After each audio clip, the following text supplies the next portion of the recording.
Frog, an overview. A frog is any member of a diverse and largely carnivorous group of short-bodied, tailless amphibians composing the order RODNAE, literally without tail in ancient Greek. The oldest fossil protofrog Tridobatrichus is known from the early Triassic of Madagascar, but molecular clock dating suggests their split from other amphibians may extend further back to the Permian, 265 million years ago. Frogs are widely distributed, ranging from the tropics to subarctic regions, but the greatest concentration of species diversity is in tropical rainforest. Frogs account for around 88% of extant amphibian species. They are also one of the 5 most diverse vertebrate orders. Warty frog species tend to be called toads, but the distinction between frogs and toads is informal, not from taxonomy or evolutionary history. An adult frog has a stout body, protruding eyes, anteriorly attached tongue, limbs folded underneath, and no tail. The tail of tailed frogs is an extension of the male cloaca. Frogs have glandular skin, with secretions ranging from distasteful to toxic. Their skin varies in color from well-camouflaged dappled brown, gray and green to vivid patterns of bright red or yellow and black to show toxicity and ward off predators. Adult frogs live in fresh water and on dry land. Some species are adapted for living underground or in trees. Frogs typically lay their eggs in water. The eggs hatch into aquatic larvae called tadpoles that have tails and internal gills.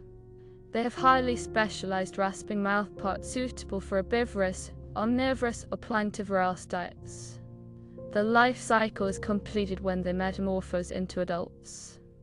A few species deposit eggs on land or bypass the tadpole stage. Adult frogs generally have a carnivorous diet consisting of small invertebrates, but omnivorous species exist and a few feed on plant matter. Frog skin has a rich microbiome which is important to their health. Frogs are extremely efficient at converting what they eat into body mass.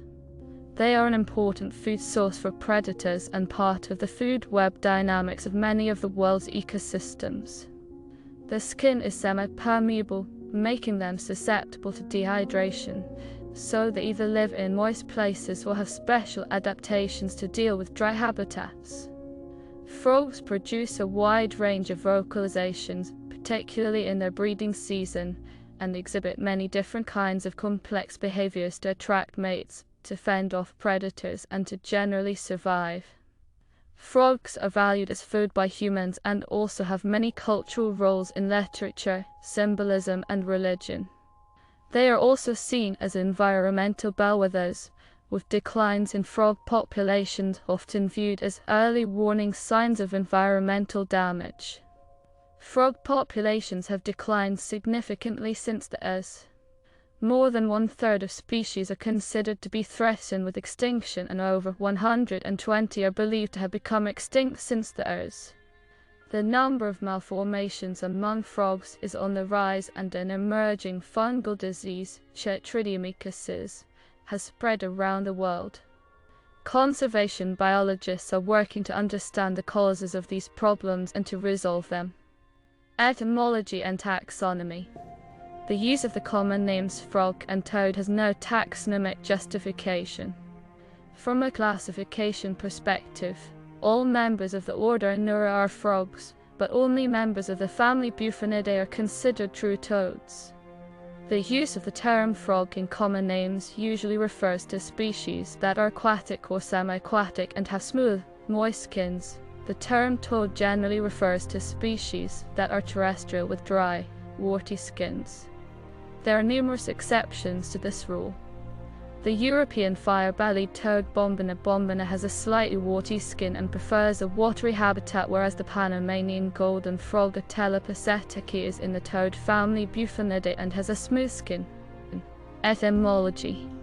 The origin of the order name RODNAE and its original spelling is the ancient Greek alpha-privative prefix in without, and or, meaning animal tail. It refers to the tailless character of these amphibians. Origins of the wood frog are uncertain and debated.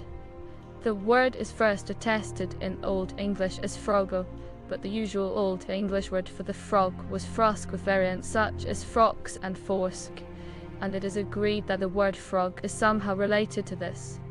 Old English frosk remained in dialectal use in English as frosch and frosk into the 19th century, and is paralleled widely in other Germanic languages, with examples in the modern languages including German frosch, Norwegian frosk, Icelandic frosker, and Dutch kikvers.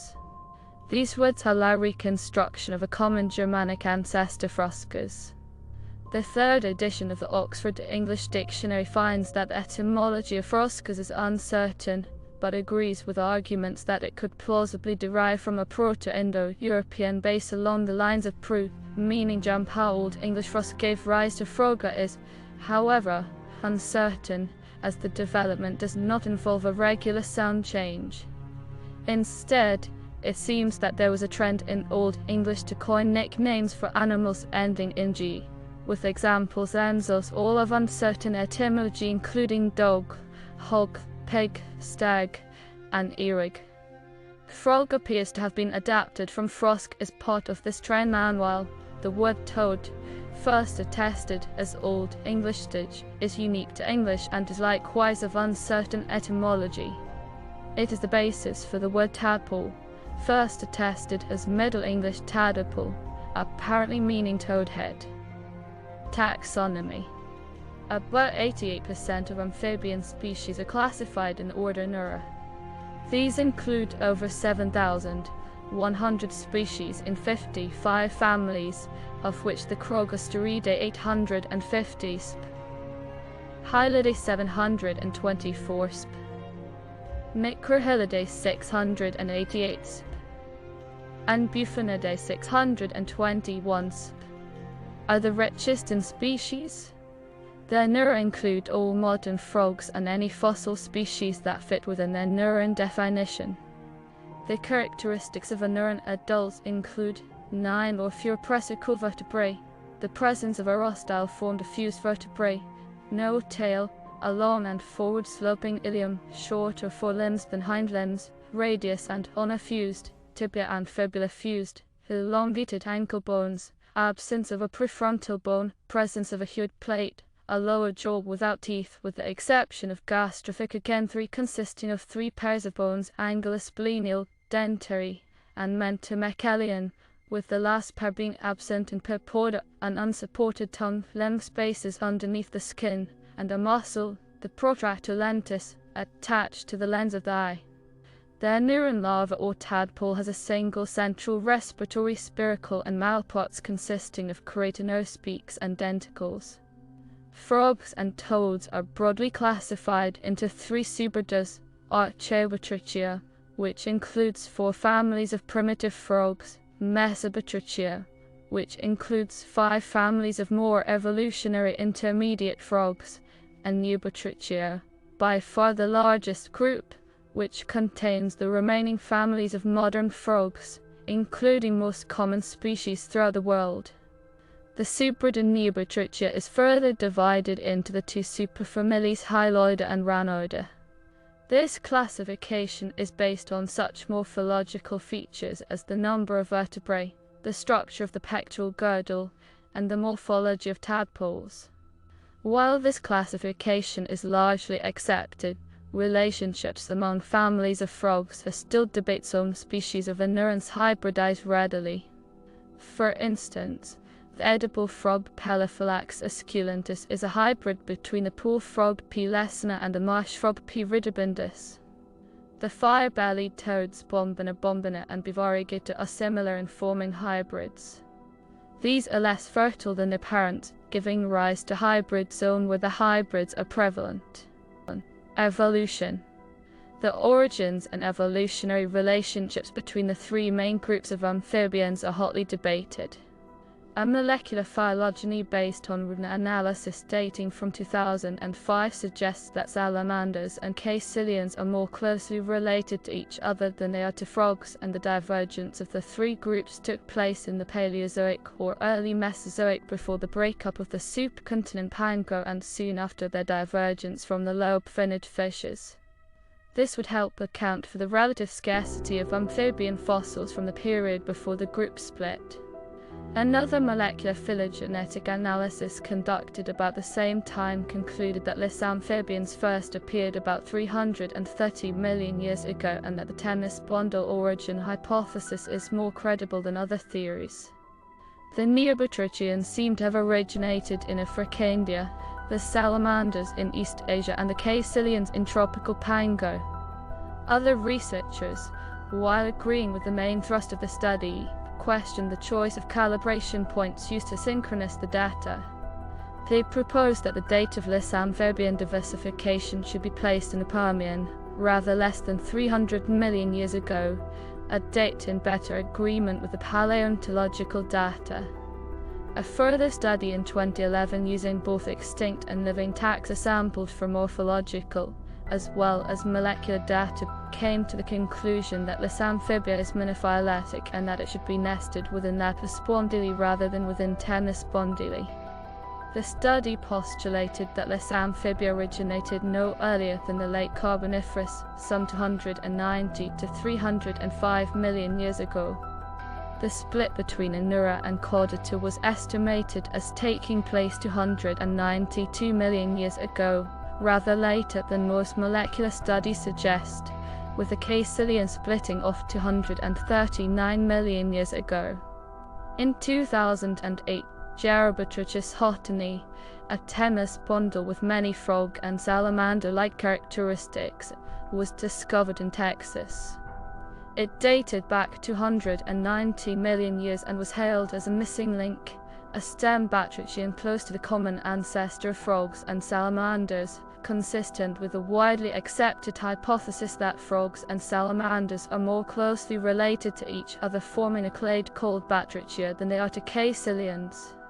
However, others have suggested that Gerobatrachus houghtoni was only a disaurophoid tennis bundle unrelated to extant amphibian Silene, Latin Salius salio. To jump is the name of the total group that includes modern frogs in the order Anura as well as their close fossil relatives, the protofrogs or stem frogs. The common features possessed by these protofrogs include 14 pressicovertebrae. Modern frogs have 8 or 9, a long and forward-sloping ilium in the pelvis, the presence of a frontoparietal bone, and a low jaw without teeth. The earliest known amphibians that were more closely related to frogs than to salamanders are Tridobatrachus masonoti, from the early Triassic period of Madagascar about 250 million years ago, and Chacobatrachus polonicus, from the early Triassic of Poland about the same age as Tridobatrachus. The skull of Tridobatrachus is frog-like, being broad with large eye sockets, but the fossil has features diverging from modern frogs. These include a longer body with more vertebrae. The tail has separate vertebrae unlike the fused style or coccyx in modern frogs. The tibia and fibula bones are also separate, making it probable that Tridobatrachus was not an efficient leap. The earliest known true frogs that fall into the Anuran lineage proper all lived in the early Jurassic period. One such early frog species, Procellaris bitus, was discovered in 1995 in the Kayenta Formation of Arizona and dates back to the early Jurassic epoch 199.6 to 175 million years ago, making Procellaris somewhat more recent than Tridobatrachus. Like the latter, Procellaris did not have greatly enlarged legs, but had the typical three-pronged pelvic structure of modern frogs. Unlike Tridobatrachus, Procellaris had already lost nearly all of its tail and was well adapted for jumping. Another early Jurassic frog is Virula herbsti, which is known only from dorsal and ventral impressions of a single animal and was estimated to be 33 and from snout to vent. Notobatrachus digeostoi from the Middle Jurassic is slightly younger, about a million years old. The main evolutionary changes in the species involve the shortening of the body and the loss of the tail. The evolution of modern Amur likely was complete by the Jurassic period. Since then, evolutionary changes in chromosome numbers have taken place about 20 times faster in mammals than in frogs, which means speciation is occurring more rapidly in mammals according to genetic studies. The families Hyloidae, Microhylidae, and the clade Nastina, comprising about 88% of living frogs, diversified simultaneously some 66 million years ago, soon after the Cretaceous-Paleogene extinction event associated with the Chekhov impactor. All origins of arboreality in Hyloida and Nastina follow from that time, and the resurgence of forests that occurred afterwards of frog fossils have been found on all of its continents. In 2020, it was announced that 14-million-year-old helmeted frog fossils had been discovered by a team of vertebrate paleontologists in Seymour Island on the Antarctic Peninsula, indicating that this region was once home to frogs related to those now living in South American Nothofagus forest. Phylogeny.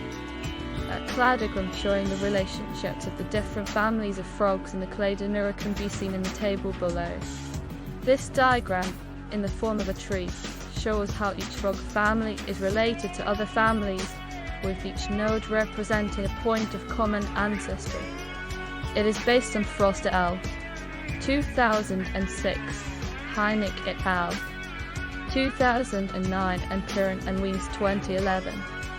Morphology and physiology. Frogs have no tail except as larvae, and most have long hind legs, elongated ankle bones, webbed toes, no claws, large eyes, and a smooth or warty skin. They have short vertebral columns, with no more than 10 free vertebrae and fused tailbones or rostile or coccyx. Frogs range in size from Paedophrynomantis of Papua New Guinea that is 7.70.3 in snout in length to the up to 30 to 13 and 3.257 to Pampalaya frog Kenner Goliath of Central Africa. They are prehistoric, extinct species that reached even larger sizes, like feet and legs. The structure of the feet and legs varies greatly among frog species, depending in part on whether they live primarily on the ground, in water, in trees, or in burrows. Frogs must be able to move quickly through their environment to catch prey and escape predators, and numerous adaptations help them to do so. Most frogs are either proficient at jumping or are descended from ancestors that were, with much of the musculoskeletal morphology modified for this purpose. The tibia, fibula, and tarsus have been fused into a single, strong bone, as have the radius and ulna in the forelimbs, which must absorb the impact on landing. The metatarsals have become elongated at the leg length and allow frogs to push against the ground for a longer period on takeoff. The ilium has elongated and formed a mobile joint with the sacrum which, in specialist jumpers such as runners and hylids, functions as an additional limb joint to further power the leaps. The tail vertebrae have fused into a rostile which is retracted inside the pelvis. This enables the force to be transferred from the legs to the body during the leap. The muscular system has been similarly modified. The hind limbs of ancestral frogs presumably contained pairs of muscles which would act in opposition, one muscle to flex the knee, a different muscle to extend it, as is seen in most other limbed animals. However, in modern frogs, almost all muscles have been modified to contribute to the action of jumping, with only a few small muscles remaining to bring the limb back to the starting position and maintain posture. The muscles have also been greatly enlarged, with the main leg muscles accounting for over 17% of the total mass of frogs. Many frogs have webbed feet, and the degree of webbing is directly proportional to the amount of time the species spends in the water. The completely aquatic African dwarf frog Hymenocyrus has fully webbed toes, whereas those of White's tree frog Litoria caroli, an arboreal species, are only a quarter or half webbed. Exceptions include flying frogs in the Hylidae and Rhacophryidae, which also have fully webbed toes used in gliding. Arboreal frogs have pads located on the ends of their toes to help grip vertical surfaces. These are not suction pads, the surface consisting instead of columnar cells with flat tops with small gaps between them lubricated by mucus glands. When a frog applies pressure, the cells adhere to irregularities on the surface and the grip is maintained through surface tension. This allows the frog to climb on smooth surfaces, but the system does not function efficiently when the pads are excessively wet. In many arboreal frogs, a small intercalary structure on each toe increases the surface area touching the substrate. Furthermore, many arboreal frogs have hip joints that allow both hopping and walking. Some frogs that live high in trees even possess an elaborate degree of webbing between their toes. This allows the frogs to parachute or make a controlled glide from one position in the canopy to another. Ground-dwelling frogs generally lack the adaptations of aquatic and arboreal frogs. Most have smaller toe pads, if any, and little webbing. Some burrowing frogs such as couches, spadafoots, scarfibus couchi have a flap-like toe extension on the hind feet, a keratinized tubercle often referred to as a spade that helps them to bore some metals during the tadpole stage. One of the developing rear legs is eaten by predators such as a dragonfly nymph. In some cases, the full leg still grows, but in others it does not, although the frog may still live out its normal lifespan with only 3 limbs. Occasionally, a parasitic flatworm Ribaroya ondacha digs into the rear of a tadpole, causing a rearrangement of the limb bud cells, and the frog develops 1 or more extra legs. Skin. A frog's skin is protective, has a respiratory function, can absorb water, and helps control body temperature. It has many glands, particularly on the head and back, which often exude distasteful and toxic substances. Granular glands. The secretion is often sticky and helps keep the skin moist, protects against the entry of molds and bacteria, and make the animal slippery and more able to escape from predators. The skin is shed every few weeks. It usually splits down the middle of the back and across the belly, and the frog pulls its arms and legs free. The swart skin is then worked towards the head where it is quickly eaten being cold-blooded. Frogs have to adopt suitable behavior patterns to regulate their temperature. To warm up, they can move into the sun or onto a warm surface. If they overeat, they can move into the shade or adopt a stance that exposes the minimum area of skin to the air. This posture is also used to prevent water loss and involves the frog squatting close to the substrate with its hands and feet tucked under its chin and body. The color of a frog's skin is used for thermoregulation. In cool, damp conditions, the color will be darker than on a hot, dry day. The graceful nest tree frog Chiromantis xarampalina is even able to turn white to minimize the chance of overeating. Many frogs are able to absorb water and oxygen directly through the skin, especially around the pelvic area, but the permeability of a frog's skin can also result in water loss. Glands located all over the body exude mucus, which helps keep the skin moist and reduces evaporation. Some glands on the hands and chest of males are specialized to produce sticky secretions to aid in amplexus. Similar glands in tree frogs produce a glue-like substance on the adhesive discs of the feet. Some arboreal frogs reduce water loss by having a waterproof layer of skin, and several South American species coat their skin with a waxy secretion. Other frogs have adopted behaviors to conserve water, including becoming nocturnal and resting in a water-conserving position. Some frogs may also rest in large groups with each frog pressed against its neighbors. This reduces the amount of skin exposed to the air or a dry surface, and thus reduces water loss. Woodhouse-toed buford woodhousey, if given access to water after confinement in a dry location, sits in the shallows to rehydrate. The male hairy frog Trichobotrichus robustus has dermal papilla projecting from its lower back and thighs, giving it a bristly appearance. They contain blood vessels and are thought to increase the area of the skin available for respiration. Some species have bony plates embedded in the skin, a trait that appears to have evolved independently several times. In certain other species, the skin at the top of the head is compacted and the connective tissue of the dermis is co-ossified with the bones of the skull. Exhaustos camouflage is a common defensive mechanism in frogs. Features such as warts and skin folds are usually on ground-dwelling frogs, for whom smooth skin would not provide such effective camouflage. Certain frogs change color between night and day, as light and moisture stimulate the pigment cells and cause them to expand or contract. Some are even able to control their skin texture. The Pacific tree frog, Pseudocus regula, has green and brown morphs, plain or spotted, and changes color depending on the time of year and general background color. Respiration and circulation. Like other amphibians, oxygen can pass through their highly permeable skins. This unique feature allows them to remain in places without access to the air, respiring through their skins. Robes are generally absent, so the lungs are filled by buccal pumping, and a frog deprived of its lungs can maintain its body functions without them. The fully aquatic born and flat-headed frog Barborla calamantinensis is the first frog known to lack lungs. Antler frogs have three-chambered hearts, a feature they share with lizards.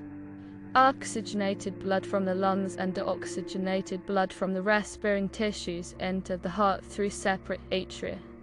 When these chambers contract, the two blood streams pass into a common ventricle before being pumped via a spiral valve to the appropriate vessel, the aorta for oxygenated blood and pulmonary artery for deoxygenate blue. Some species of frog have adaptations that allow them to survive in oxygen-deficient water. The Titicaca water frog Telmatobius culus is one such species and has wrinkly skin that increases its surface area to enhance gas exchange. It normally makes no use of its rudimentary lungs, but will sometimes raise and lower its body rhythmically while on the lake bed to increase the flow of water around it. Digestion and excretion. Frogs have maxillary teeth along their upper jaw which are used to hold food before it is swallowed. These teeth are very weak and cannot be used to chew or catch and harm agile prey. Instead, the frog uses a sticky, cleft tongue to catch flies and other small moving prey. The tongue normally lies coiled in the mouth, free at the back and attached to the mandible at the front. It can be shot out and retracted at great speed. Some frogs have no tongue and just stuff food into their mouths with their hands. The African bullfrog Pyxocephalus, which preys on relatively large animals such as mice and other frogs, has cone-shaped bony projections called odontoid processes at the front of the lower jaw which function like teeth. The eyes assist in the swallowing of food as they can be retracted through holes in the skull and help push food down the throat. Food then moves through the esophagus into the stomach where digestive enzymes are added and it is churned up. It then proceeds to the small intestine, duodenum and ileum where most digestion occurs. Pancreatic juice from the pancreas and bile, produced by the liver and stored in the gallbladder, are secreted into the small intestine, where the fluids digest the food and the nutrients are absorbed. The food residue passes into the large intestine where excess water is removed and the wastes are passed out through the cloacal for adapted to terrestrial life. Frogs resemble freshwater fish in their inability to conserve body water effectively. When they are on land, much water is lost by evaporation from the skin. Their excretory system is similar to that of mammals, and there are two kidneys that remove nitrogenous products from the blood. Frogs produce large quantities of dilute urine in order to flush out toxic products from the kidney tubules. The nitrogen is excreted as ammonia by tadpoles and aquatic frogs, but mainly as urea, a less toxic product, by most terrestrial adults. A few species of tree frog with little access to water excrete the even less toxic uric acid. The urine passes along peduators to the urinary bladder from which it is vented periodically into the cloaca. All bodily wastes exit the body through the cloaca, which terminates in a cloacal vent. Reproductive system. In the male frog, the two testes are attached to the kidneys and semen passes into the kidneys through fine tubes called efferent ducts. It then travels on through the ureters, which are consequently known as urinogenital ducts. There is no penis, and sperm is ejected from the cloaca directly onto the eggs as the female lays them. The ovaries of the female frog are beside the kidneys, and the eggs pass down a pair of oviducts and through the cloaca to the exterior. When frogs mate, the male climbs on the back of the female and wraps his forelimbs round her body, either behind the front legs or just in front of the hind legs. This position is called amplexus and may be held for several days. The male frog has certain hormone-dependent secondary sexual characteristics. These include the development of special pads on his thumbs in the breeding season to give him a firm hold. The grip of the male frog during amplexus stimulates the female to release eggs, usually wrapped in jelly, as spawn. In many species, the male is smaller and slimmer than the female. Males have vocal cords and make a range of croaks, particularly in the breeding season, and in some species they also have vocal sacs to amplify the sound. Nervous system. Frogs have a highly developed nervous system that consists of a brain, the spinal cord, and nerves. Many parts of frog brains correspond with those of humans. It consists of two olfactory lobes, two cerebral hemispheres, a pineal body, two optic lobes, a cerebellum, and a medulla oblongata. Muscular coordination and posture are controlled by the cerebellum, and the medulla oblongata regulates respiration, digestion, and other automatic functions. The relative size of the cerebrum in frogs is much smaller than it is in humans. Frogs have 10 pairs of cranial nerves which pass information from the outside directly to the brain, and 10 pairs of spinal nerves which pass information from the extremities to the brain through the spinal cord. By contrast, all amniotic mammals, birds, and reptiles have 12 pairs of cranial nerves. Sight. The eyes of most frogs are located on either side of the head near the top and project outwards as hemispherical bulges.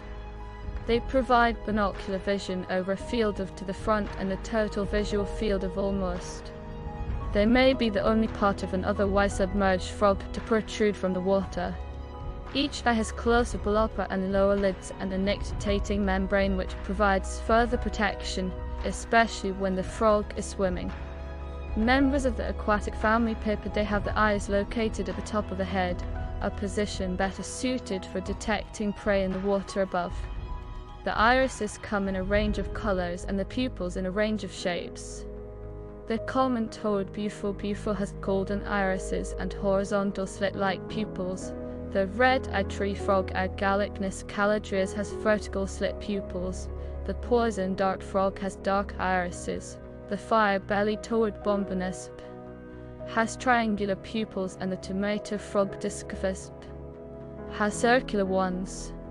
The irises of the southern toad Anaxarus terrestris are patterned so as to blend in with the surrounding camouflage skin. Distant vision of a frog is better than its near vision.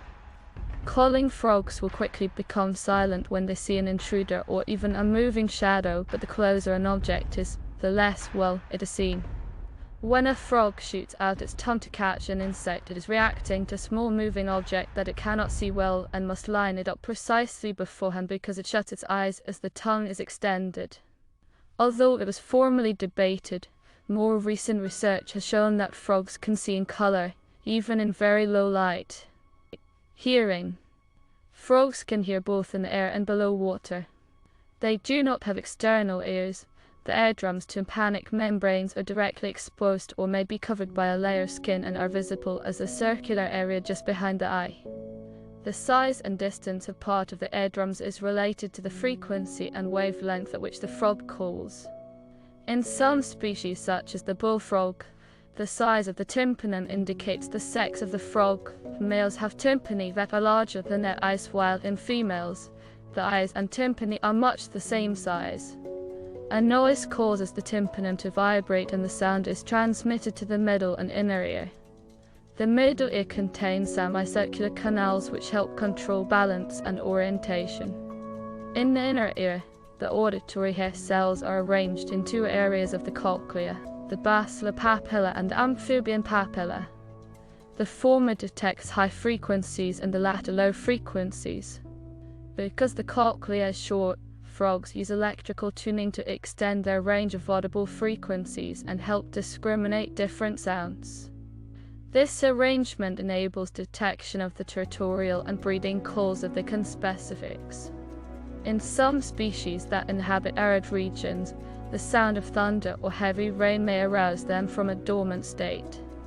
A frog may be startled by an unexpected noise, but it will not usually take any action until it has located the source of the sound by sight. Call. The call or croak of a frog is unique to its species. Frogs create the sound by passing it through the larynx in the throat. In most calling frogs, the sound is amplified by one or more vocal sacs, membranes of skin under the throat or on the corner of the mouth, that distend during the amplification of the call. Some frog calls are so loud that they can be heard up to a mile 1.6 km away.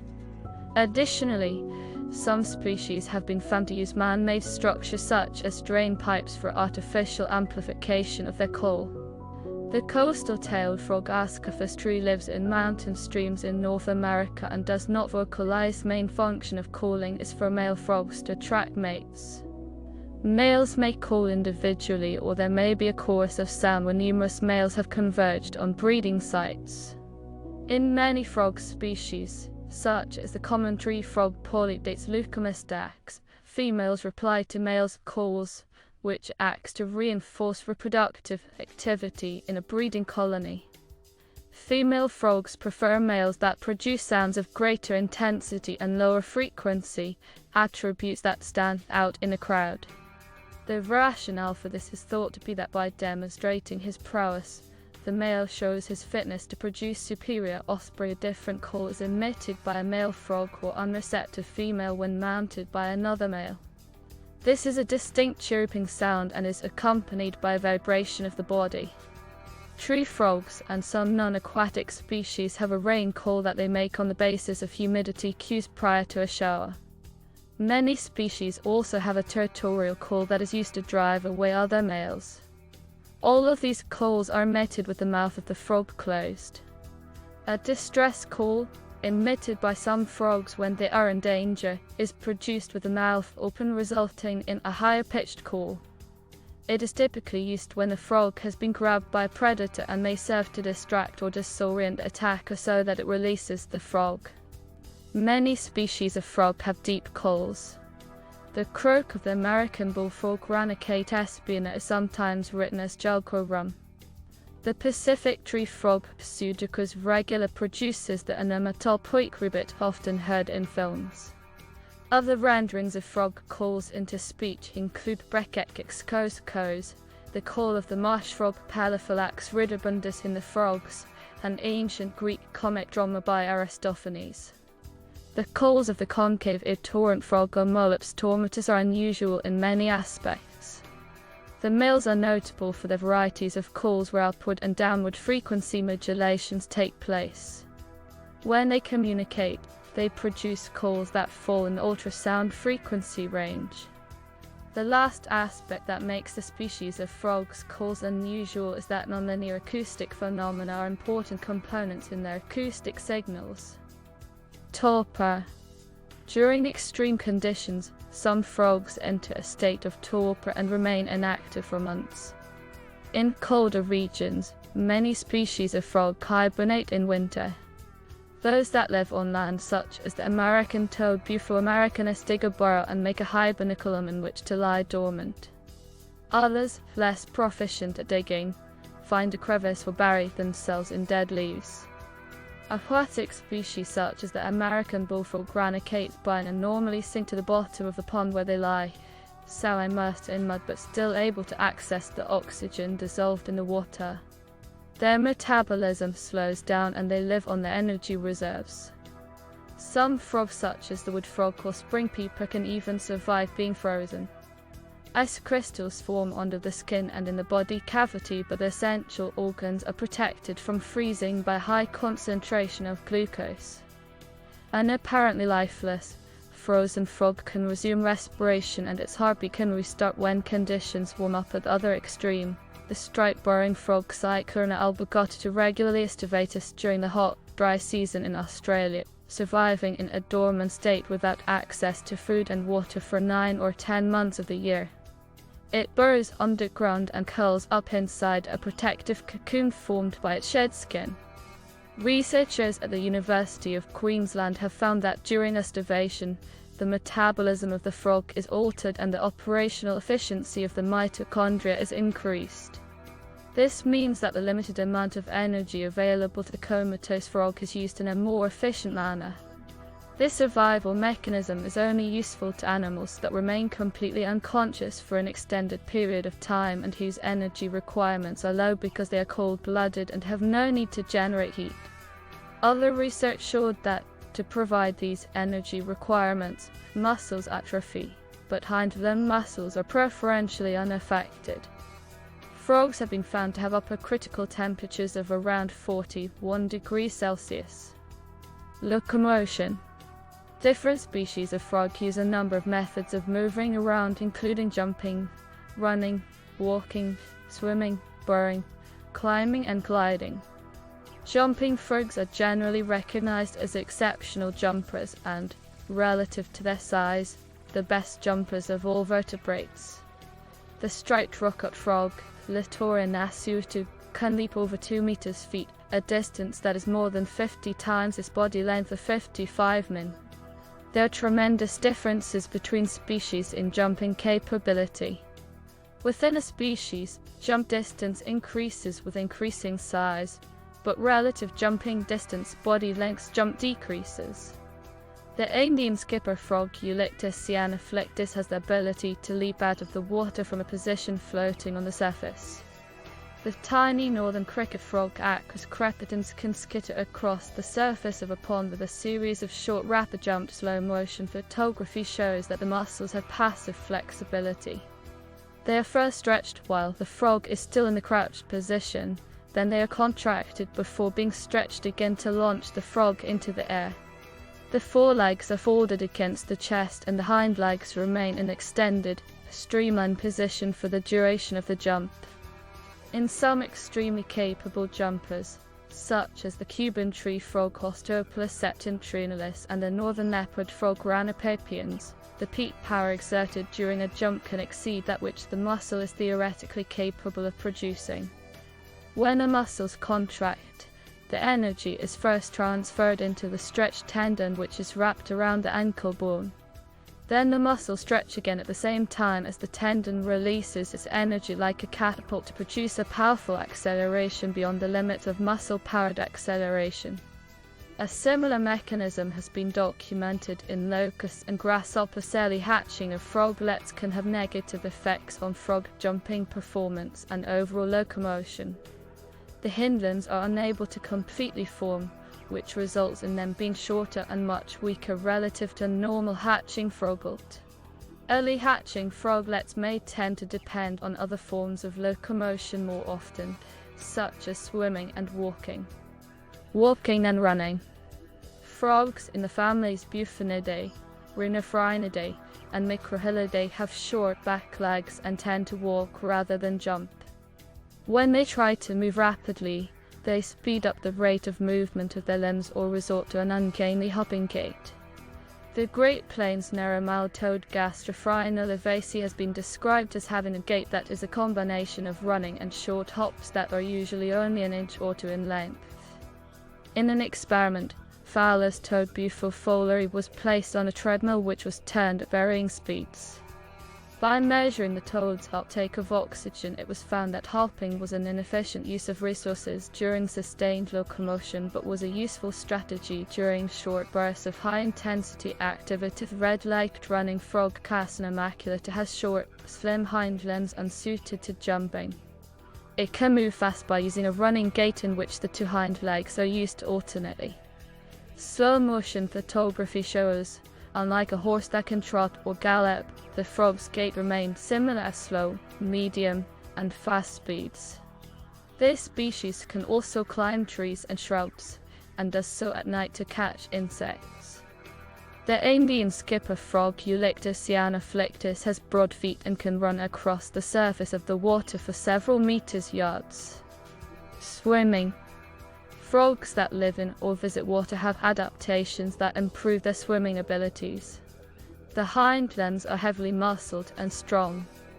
The webbing between the toes of the hind feet increases the area of the foot and helps propel the frog powerfully through the water. Members of the family Pipidae are wholly aquatic and show the most marked specialization. They have inflexible vertebral columns, flattened, streamlined bodies, lateral line systems, and powerful hind limbs with large, webbed feet. Tadpoles mostly have large tail fins which provide thrust when the tail is moved from side to side. Some frogs have become adapted for burrowing and a life underground.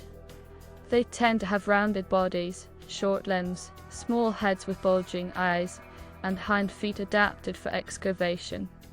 An extreme example of this is the purple frog Nasica patricichehydrensis from southern India, which feeds on termites and spends almost its whole life underground.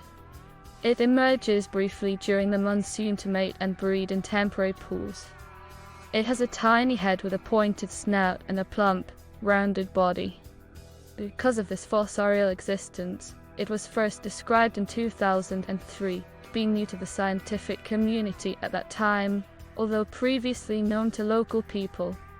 The spider-foot toads of North America are also adapted to underground life. The plain spider-foot toad Spibombifrons is typical and has a flap of keratinized bone attached to one of the metatarsals of the hind feet, which it uses to dig itself backwards into the ground. As it digs, the toad wriggles its hips from side to side to sink into the loose soil. It has a shallow burrow in the summer from which it emerges at night to forage. In winter, it digs much deeper and has been recorded at a depth of 4.5 and 14.9 in. The tunnel is filled with soil and the toad hibernates in a small chamber at the end. During this time, urea accumulates in its tissues and water is drawn in from the surrounding damp soil by osmosis to supply the toad's needs. Spider-foot toads are explosive breeders, all emerging from their burrows at the same time and converging on temporary pools, attracted to one of these by the calling of the first male to find a suitable breeding location. Burrowing frogs of Australia have a rather different lifestyle. The western spotted frog Heliporus albopunctatus digs a burrow beside a river or in the bed of an ephemeral stream and regularly emerges to forage. Mating takes place and eggs are laid in a foam nest inside the burrow. Their eggs partially develop there, but do not hatch until they are submerged following heavy rainfall. The tadpoles then swim out into the open water and rapidly complete their development. Madagascan burrowing frogs are less fossorial and mostly bury themselves in leaf litter. One of these, the green burrowing frog Scaphiophryne marmorata, has a flattened head with a short snout and well-developed metatarsal tubercles on its hind feet to help with excavation. It also has greatly enlarged terminal discs on its forefeet that help it to clamber around in bushes. It breeds in temporary pools that form after rains. Climbing. Tree frogs live high in the canopy, where they scramble around on the branches, twigs, and leaves, sometimes never coming down to earth. The true tree frogs belong to the family Hylidae, but members of other frog families have independently adopted an arboreal habit, a case of convergent evolution. These include the glass frogs Centralinidae, the bush frogs Hyperolidae, some of the narrow-mouthed frogs Microhylidae, and the shrub frogs Rhicophoridae. Most tree frogs are under 10 comfort in length, with long legs and long toes with adhesive pads on the tips. The surface of the toe pads is formed from a closely packed layer of flat-topped, hexagonal epidermal cells separated by grooves into which glands secrete mucus. These toe pads, moistened by the mucus, provide the grip on any wet or dry surface, including glass. The forces involved include boundary friction of the toe pad epidermis on the surface and also surface tension and viscosity. Tree frogs are very acrobatic and can catch insects while hanging by one toe from a twig or clutching onto the blade of a windswept reed. Some members of the subfamily Philandusina have opposable toes on their feet. The reticulate leaf frog Philandusa has a single opposed digit on each forefoot and two opposed digits on its hind feet. This allows it to grasp the stems of bushes as it clambers around in its riverside habitat. Including during the evolutionary history of frogs, several different groups have independently taken to the air. Some frogs in the tropical rainforest are specially adapted for gliding from tree to tree or parachuting to the forest floor. Typical of them is Wass's flying frog Rhecophorus nigropomatus from Malaysia and Borneo. It has large feet with the fingertips expanded into flat adhesive discs and the digits fully webbed. Flaps of skin occur on the lateral margins of the limbs and across the tail region. With the digits splayed, the limbs have stretched, and these flaps spread, it can glide considerable distances, but is unable to undertake powered flight. It can alter its direction of travel and navigate distances of up to 15 and 50 between trees. Reproduction. Two main types of reproduction occur in frogs: prolonged breeding and explosive breeding. In the former, adopted by the majority of species, adult frogs at certain times of year assemble at a pond, lake or stream to breed. Many frogs return to the bodies of water in which they developed as larvae. This often results in annual migrations involving thousands of individuals. Explosive breeders. Mature adult frogs arrive at breeding sites in response to certain trigger factors such as rainfall occurring in an arid area. In these frogs, mating and spawning take place promptly and the speed of larval growth is rapid in order to make use of the ephemeral pools before they dry up. Among prolonged breeders, males usually arrive at the breeding site first and remain there for some time, whereas females tend to arrive later and depart soon after they have spawned. This means that males outnumber females at the water's edge and defend territories from which they expel other males. They advertise their presence by calling, often alternating their croaks with neighboring frogs. Larger, stronger males tend to have deeper calls and maintain higher quality territories. Females select their mates at least partly on the basis of the depth of their voice. In some species, there are satellite males who have no territory and do not call. They may intercept females that are approaching a calling male or take over a vacated territory. Calling is an energy-sapping activity. Sometimes the two roles are reversed and a calling male gives up its territory and becomes a satellite. Explosive breeders. The first male that finds a suitable breeding location, such as a temporary pool, calls loudly and other frogs of both sexes converge on the pool. Explosive breeders tend to call in unison, creating a chorus that can be heard from far away. The spiderfoot toad Scaphibus of North America fall into this category. Mate selection and courtship is not as important as speed in reproduction. In some years, suitable conditions may not occur and the frogs may go for 2 or more years without breeding. Some female New Mexico spiderfoot toads pre-multiplicate only spawn half of the available eggs at a time, perhaps retaining some in case a better reproductive opportunity arises later at the breeding site. The male mounts the female and grips her tightly round the body. Typically, amplexus takes place in the water. The female releases her eggs and the male covers them with sperm. Fertilization is external. In many species such as the Great Plains toad Buphocognatus, the male restrains the eggs with his back feet, holding them in place for about 3 minutes. Members of the West African genus Nimbophrynoides are unique among frogs in that they are viviparous, Limnonectus laviptus, Eleutherodactylus jasperi, and members of the Tanzanian genus Nectophrynoides are the only frogs known to be ovoviviparous. In these species, fertilization is internal and females give birth to fully developed juvenile frogs, except L. laviptus, which give birth to tadpoles. Eggs frog spawn. Frogs may lay their eggs as clumps, surface films, strings, or individually. Around half of species deposit eggs in water, others lay eggs in vegetation, on the ground or in excavations. The tiny yellow-striped pygmy Eleutherodactylus limbatus lays eggs singly, burying them in moist soil. The smoky jungle frog Leptodactylus pentadactylus makes a nest of foam in a hollow. The eggs hatch when the nest is flooded, or the tadpoles may complete their development in the form if flooding does not occur. The red-eyed tree frog Agalicnus caladrius deposits its eggs on a leaf above a pool, and when they hatch, the larvae fall into the water below, and certain species, such as the wood frog Rana sylvatica, symbiotic unicellular green algae, are present in the gelatinous material. It is thought that these may benefit the developing larvae by providing them with extra oxygen through photosynthesis. The interior of globular clusters of the wood frog has also been found to be up to 6e11f warmer than the surrounding water, and this speeds up the development of the larvae.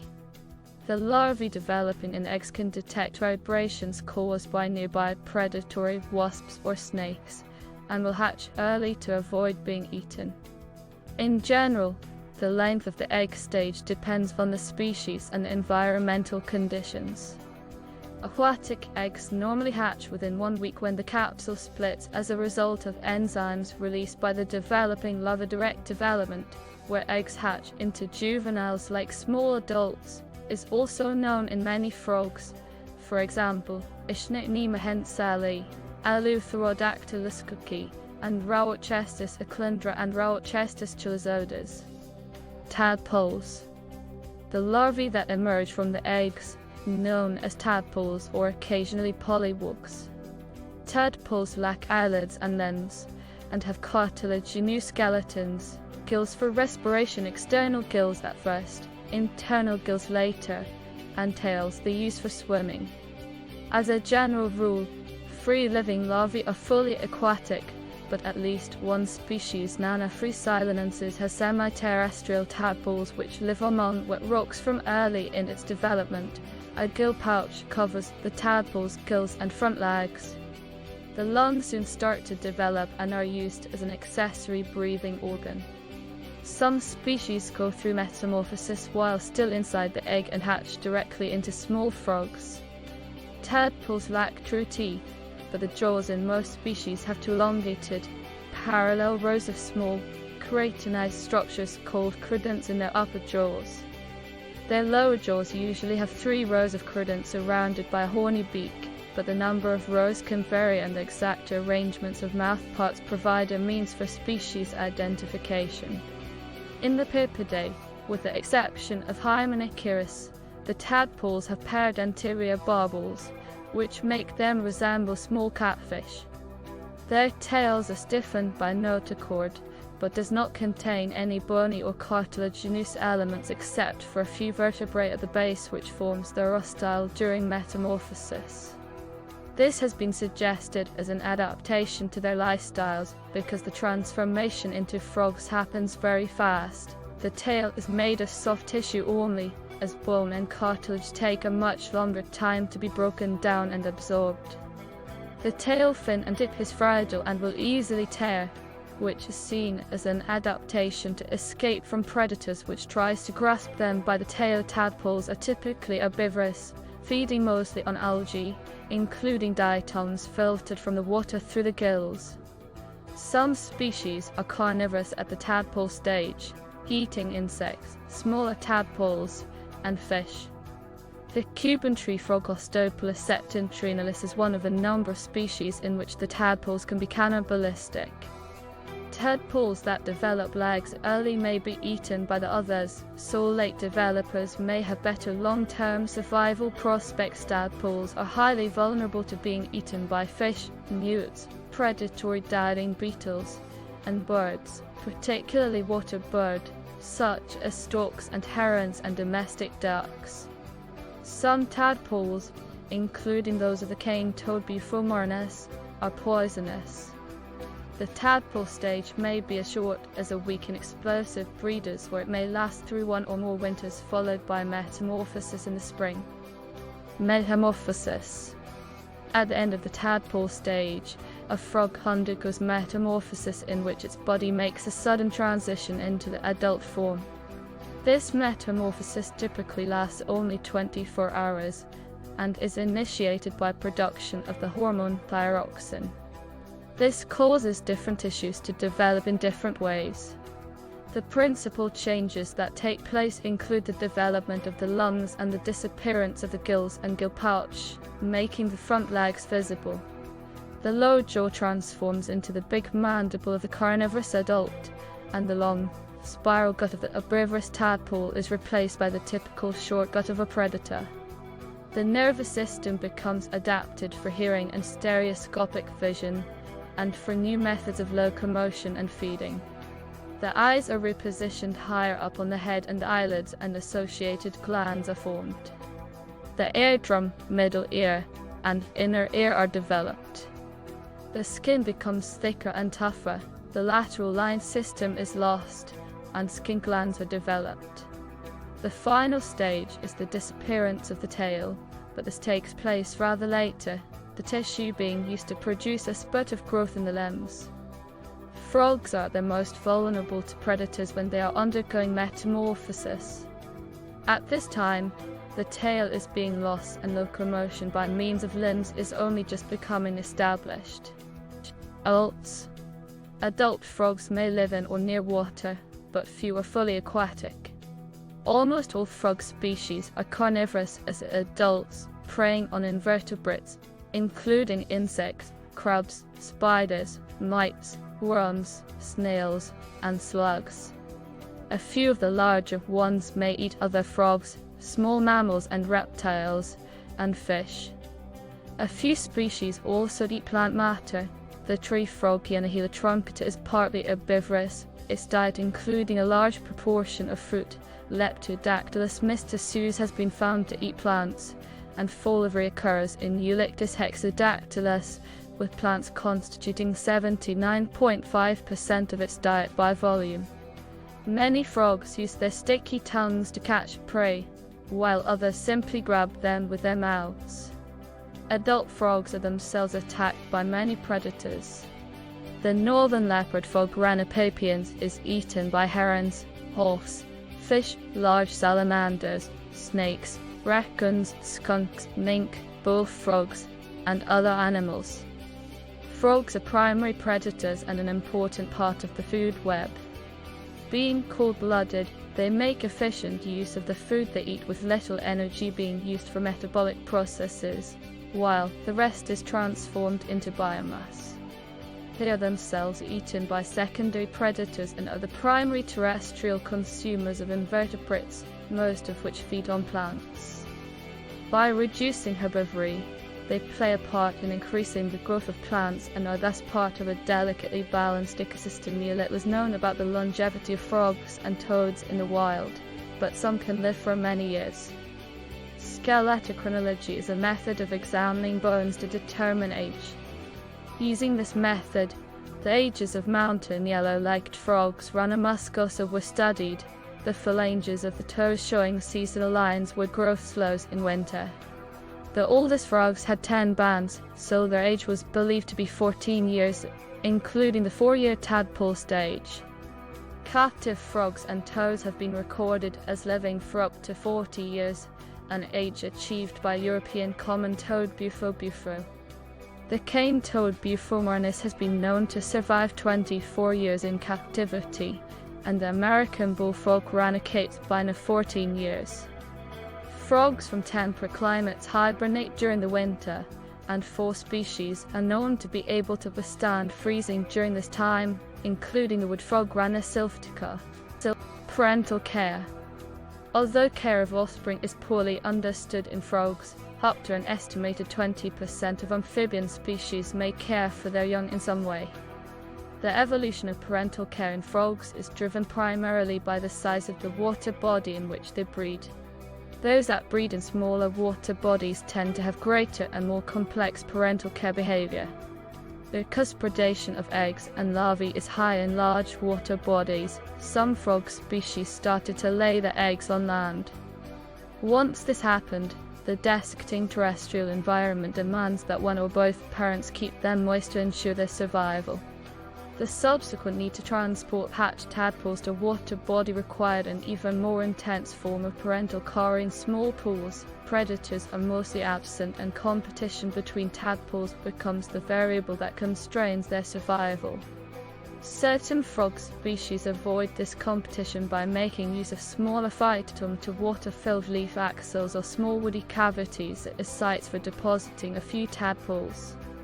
While these smaller rearing sites are free from competition, they also lack sufficient nutrients to support a tadpole without parental assistance.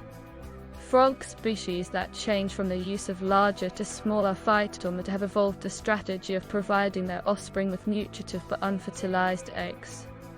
The female strawberry poison dart frog Fikret lays her eggs on the forest floor. The male frog guards them from predation and carries water in his cloak to keep them moist. When they hatch, the female moves the tadpoles on her back to a water-holding bromeliad or other similar water body, depositing just one in each location. She visits them regularly and feeds them by laying one or two unfertilized eggs in the phytoplankton, continuing to do this until the young are large enough to undergo metamorphosis. The granular poison frog Fikret Ceylan looks after its tadpoles in a similar way many other diverse forms of parental care are seen in frogs. The tiny male calls to the subpuncta stands guard over his egg cluster, laid under a stone or log. When eggs hatch, he transports the tadpoles on his back to a temporary pool, where he partially immerses himself in the water and one or more tadpoles drop off. He then moves on to another pool. The male common midwife toad delights obstetricians carries the eggs around with him attached to his hind legs. He keeps them damp in dry weather by immersing himself in a pond, and prevents them from getting too wet in soggy vegetation by raising his hindquarters. After 3 to 6 weeks, he travels to pond and the eggs hatch into tadpoles. The Tungara frog Physalis pustulosus builds a floating nest from foam to protect its eggs from predation. The foam is made from proteins and lectins, and seems to have antimicrobial properties. Several pairs of frogs may form a colonial nest on a previously built raft. The eggs are laid in the center, followed by alternate layers of foam and eggs, finishing with a foam cap. In some frogs protect their offspring inside their own bodies. Both male and female pouched frogs Acidulintini guard their eggs, which are laid on the ground. When the eggs hatch, the male lubricates his body with the jelly surrounding them and immerses himself in the egg mass. The tadpoles wriggle into skin pouches on his side, where they develop until they metamorphose into juvenile frogs. The female gastric brooding frog Rheobatrachus from Australia, now probably extinct, swallows her fertilized eggs, which then develop inside her stomach. She ceases to feed and stops secreting stomach acid. The tadpoles rely on the yolks of the eggs for nourishment. After 6 or 7 weeks, they are ready for metamorphosis. The mother regurgitates the tiny frogs, which hop away from her mouth. The female Darwin's frog Rhinoderma darwini from Chile lays up to 40 eggs on the ground, where they are guarded by the male. When the tadpoles are about to hatch, they are engulfed by the male, which carries them around inside his much enlarged vocal sac. Here they are immersed in a frothy, viscous liquid that contains some nourishment to supplement what they obtain from the yolks of the eggs. They remain in the sac for 7 to 10 weeks before undergoing metamorphosis, after which they move into the male's mouth and emerge. Defense. At first sight, frogs seem rather defenseless because of their small size, slow movement, thin skin, and lack of defensive structures, such as spines, claws or teeth. Many use camouflage to avoid detection, the skin often being spotted or streaked in neutral colors that allow a stationary frog to merge into its surroundings. Some can make prodigious leaps, often into water, that help them to evade potential attackers, while many have other defensive adaptations, and strateggy skin of many frogs contains mild toxic substances called buffer toxins to make them unpalatable to potential predators. Most toads and some frogs have large poison glands, the parotoid glands, located on the sides of their heads behind the eyes, and other glands elsewhere on their bodies. These glands secrete mucus and a range of toxins that make frogs slippery to hold and distasteful or poisonous. If the noxious effect is immediate, the predator may cease its action and the frog may escape. If the effect develops more slowly, the predator may learn to avoid that species in future. Poisonous frogs tend to advertise their toxicity with bright colors, an adaptive strategy known as aposematism. The poison dart frogs in the family Dendrobatidae do this. They are typically red, orange, or yellow, often with contrasting black markings on their bodies. Albatesapara is not poisonous, but mimics the appearance of two different toxic species with which it shares a common range in an effort to deceive predators. Other species, such as the European fire-bellied toad Bombina bombina, have their warning color underneath. They flash this when attacked, adopting a pose that exposes the vivid coloring on their bellies. Some frogs, such as the poison dart frogs, are especially toxic. The native peoples of South America extract poison from these frogs to apply to their weapons for hunting, although few species are toxic enough to be used for this purpose. At least two non-poisonous frog species in tropical America, Eleutherodactylus keiki and Lithodictis liontis, mimic the coloration of dart poison frogs for self-protection. Some frogs obtain poisons from the ants and other arthropods they eat. Others, such as the Australian corroboree frogs Pseudophrine corroboree and Pseudophrine pangili, can synthesize the alkaloids themselves. The chemicals involved may be irritants, hallucinogens, convulsants, nerve poisons, or vasoconstrictors. Many predators of frogs have become adapted to tolerate high levels of these poisons, but other creatures, including humans who handle the frogs, may be severely affected. Some frogs use bluff or deception. The European common toad Bufo adopts a characteristic stance when attacked, inflating its body and standing with its hindquarters raised and its head lowered. The bullfrog ranicates by and crouches down with eyes closed and head tipped forward when threatened. This places the parotoid glands in the most effective position. Other glands on its back begin to ooze noxious secretions, and the most vulnerable parts of its body are protected. Another tactic used by some frogs is to scream, the sudden loud noise tending to startle the predator. The grey tree frog Hyla versicolor makes an explosive sound that sometimes repels the shrew Ballerina brevicida. Although toads are avoided by many predators, the common gutter snake Thamnophis sirtulis regularly feeds on them. The strategy employed by juvenile American toads Bufo americanus on being approached by a snake is to crouch down and remain immobile. This is usually successful, with the snake passing by and the toad remaining undetected. If it is encountered by the snake's head, however, the toad hops away before crouching defensively. Distribution. Frogs live on all the continents except Antarctica, but they are not present on certain islands, especially those far away from continental land masses. Many species are isolated in restricted ranges by changes of climate or inhospitable territory, such as stretches of sea, mountain ridges, deserts, forest clearance, road construction, or other man-made barriers. Usually, a greater diversity of frogs occurs in tropical areas than in temperate regions, such as Europe. Some frogs inhabit arid areas, such as deserts, and rely on specific adaptations to survive. Members of the Australian genus Cyclona bury themselves underground, where they create a water-impervious cocoon in which to estivate during dry periods. Once it rains, they emerge, find a temporary pool, and breed.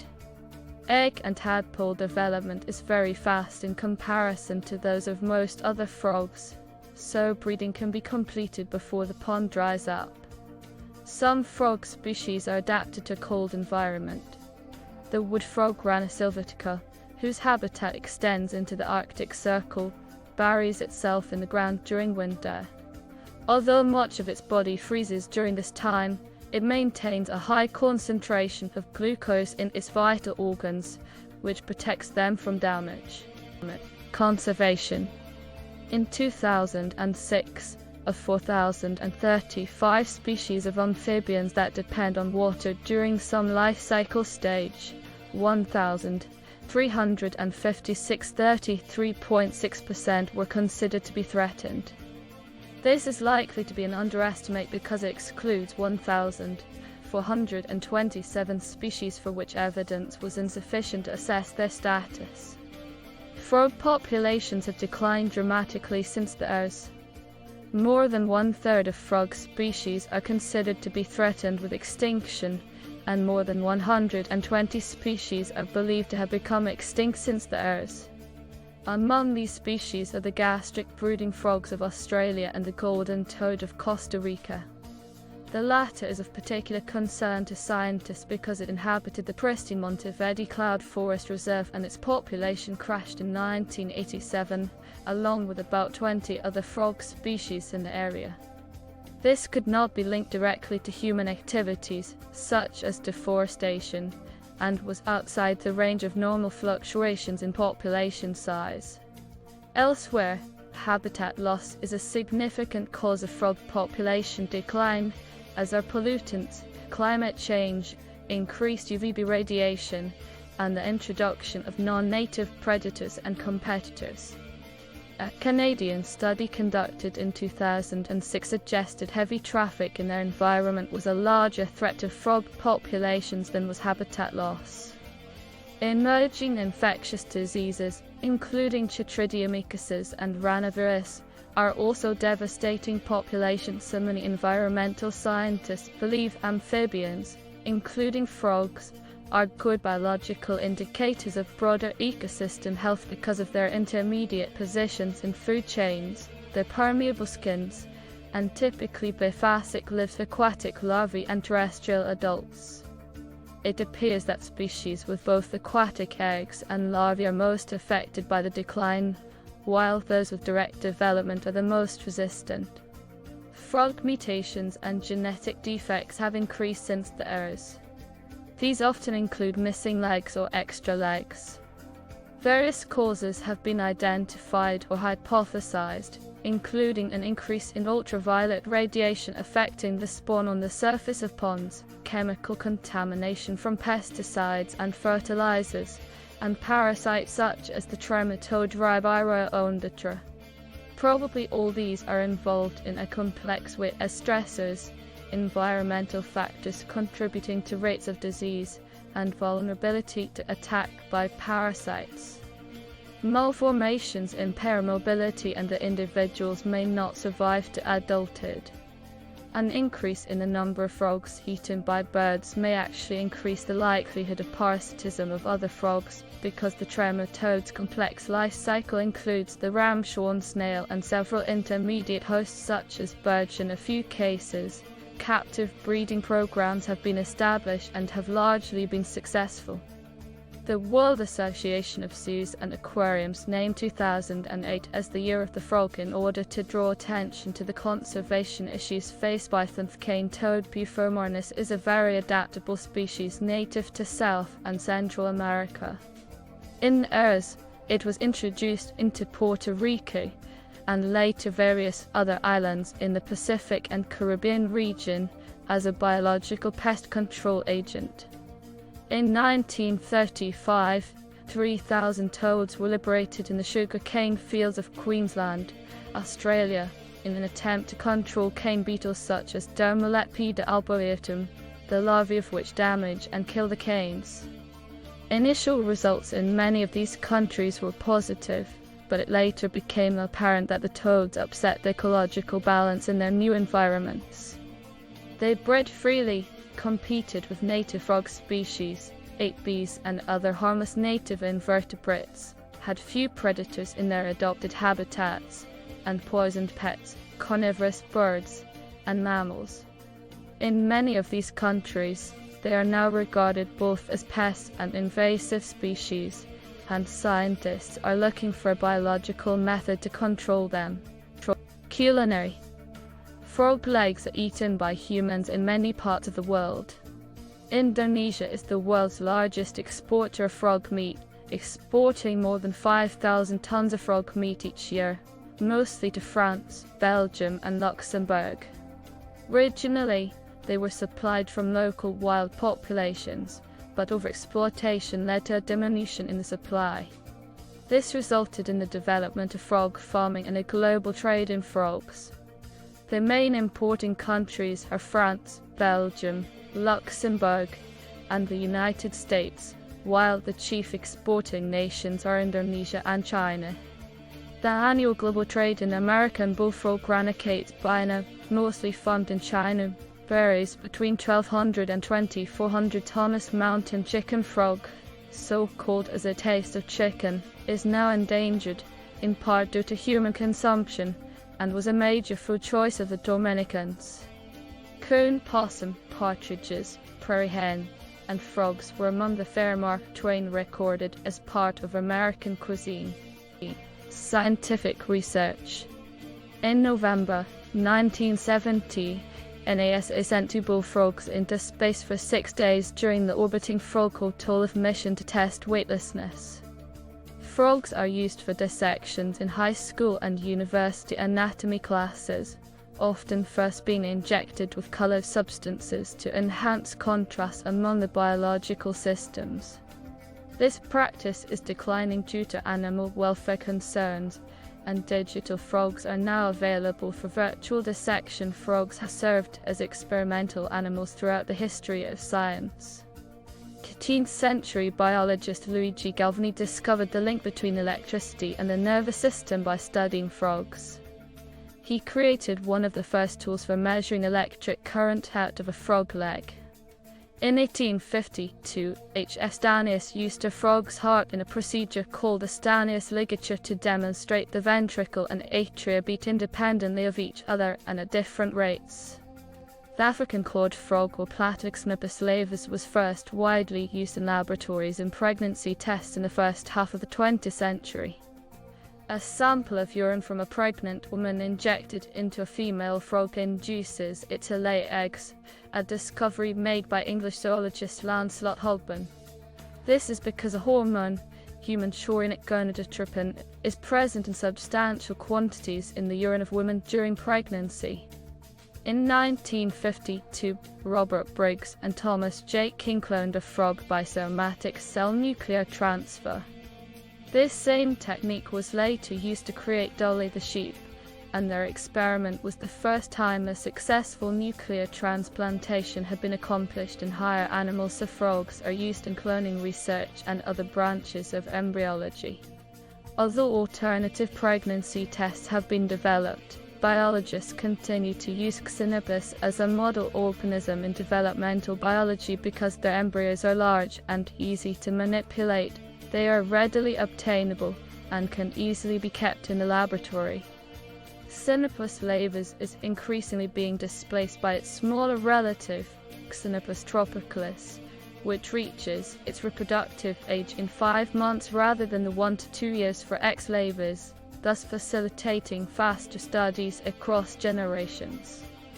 Genomes of Xenopus laevis, X. tropicalis, Ranocate bina, Rema marina, and Nina parkeri have been sequenced and deposited in the NCBI genome database. As pets, due to being inexpensive and relatively easy to care for, many species of frogs and toads have become popular as exotic pets. They are undemanding and require low maintenance. Both frogs and toads can be housed in paludariums, terrariums, and aquariums. Pharmaceutical. Because frog toxins are extraordinarily diverse, they have raised the interest of biochemists as a natural pharmacy. The alkaloid epobetadine, a painkiller 200 times more potent than morphine, is made by some species of poison dart frogs. Other chemicals isolated from the skins of frogs may offer resistance to HIV infection. Dart poisons are under active investigation for their potential as therapeutic drugs. It has long been suspected that pre-Columbian Mesoamericans used a toxic secretion produced by the cane toad as a hallucinogen, but more likely they used substances secreted by the Colorado River toad Bufo alvarius. These contain bufotenin 5-MeO-DMT, a psychoactive compound that has been used in modern times as a recreational drug. Typically, the skin secretions are dried and then smoked. Illicit drug use by licking the skin of a toad has been reported in the media, but this may be an urban myth. Exudations from the skin of the golden poison frog Philobates terribilis are traditionally used by native Colombians to poison the darts they use for hunting. The tip of the projectile is rubbed over the back of the frog and the dart is launched from a blowgun. The combination of the two alkaloid toxins batrachotoxin and homobatrachotoxin is so powerful, one frog contains enough poison to kill an estimated 22,000 mice. Two other species, the cocoa poison dart frog Philobates ortania and the black-legged dart frog Philobates bicolor, are also used for this purpose. These are less toxic and less abundant than the golden poison frog. They are impaled on pointed sticks and may be heated over a fire to maximize the quantity of poison that can be transferred to the dart. Cultural significance. Frogs have been featured in mythology, fairy tales, and popular culture. In traditional Chinese myths, the world rests on a giant frog who would try to swallow the moon, causing the lunar eclipse. Frogs have been featured in religion, folklore, and popular culture. The ancient Egyptians depicted the god Heat, protector of newborns, with the head of a frog. For the Mayans, frogs represented water, crops, fertility, and birth, and were associated with the god Chak. In the Bible, Moses unleashes a plague of frogs on the Egyptians. Medieval Europeans associated frogs and toads with evil and witchcraft. The Brothers Grimm fairy tale The Frog Prince features a princess taking in a frog and it turning into a handsome prince. In modern culture, frogs may take a comedic or hapless role, such as Mr. Toad of the 1908 novel The Wind in the Willows, Michigan J. Frog of Warner Bros. Cartoons The Muppet Kermit the Frog, and in the game Frogger. Further reading. Belts, Ellen 2005. Frogs Inside Their Remarkable World. Firefly Books. ISBN 978-150-5297 869-6. Culver, H.G. Zweifel, R.G. Kirschner, D. 2004. Encyclopedia of Reptiles and Amphibians 2nd ed. Fog City Press. ISBN 978-1-877-1969-2. Estes R. and O. A. Rai. 1973. The Early Fossil Record of Frogs, a Review of the Evidence. In J. L. Violed. Evolutionary Biology of the Anurans, Contemporary Research on Major Problems. University of Missouri Press, Columbia. Kissy, Carmela, San Moro, Diego, Pesol, Graziano, Zardoa, Raphael, February 2006. Mitochondrial Phylogeny of Anura Amphibia, a case study of congruent phylogenetic reconstruction using amino acid and nucleotide characters. Gene 366-2. Diogen PMID 16,307,849. Holman, J. 2004. Fossil Frogs and Toads of North America. Indiana University Press. ISBN 978-0-253-34285. San Moro, Diego Fences, Miguel Alcobendas, Marina Zardoa, Rafael Meyer, Axel May 2005. Initial diversification of living amphibians predated the breakup of Pango. American naturalist. 165.5. Toy. PMID 15,795,855. SID 17,021,360. Tyler, MJ 1994. Australian Frogs: A Natural History. Read books. ISBN 978 07301 468